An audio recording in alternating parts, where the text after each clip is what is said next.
నేను MSc BEd complete చేశాను. నేను ఒక విద్యావంతురాలిని. సో నాకు ప్రజల యొక్క సమస్యలపైన అవగాహన ఉంది. అదే విధంగా నేను గ్రామ పంచాయతీని అడ్మినిస్ట్రేషన్ చేయగలుగుతాను.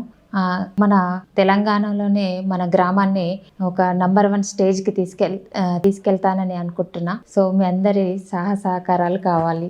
మేడం చెప్పండి, ముదోల్ గ్రామంలో ఉన్న ప్రధాన సమస్యలు ఏంటి? మీరు గెలుపొందాక ఆ సమస్యలను మీరు ఏ విధంగా పరిష్కరిస్తారో వాటి గురించి.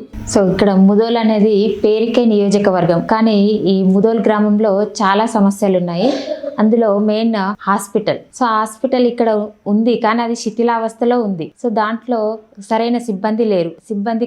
సిబ్బంది కొరత అనేది చాలా వరకు ఉంది. సో స్త్రీ వైద్య నిపుణులు కానీ, పిల్లల వైద్య నిపుణులు, అదేవిధంగా పోస్ట్ మార్టం చేయడానికి వేరే విలేజెస్కి వెళ్ళాల్సి వస్తుంది. మెయిన్ బైన్సా, నిర్మల్, నిజామాబాద్ ఇలా వెళ్ళే అంతలోపే అత్యవసర పరిస్థితులు ఉంటే ప్రాణ నష్టం కూడా జరుగుతుంది ఇక్కడ. సో అలా కాకుండా ఉండాలంటే మీరందరూ నాకు ఓటేసి గెలిపించుకొని మెజారిటీతో గెలిపించినట్లయితే నేను హాస్పిటల్ని తొందరలో పూర్వ వైభవం తెచ్చే విధంగా ప్రయత్నం చేస్తాను.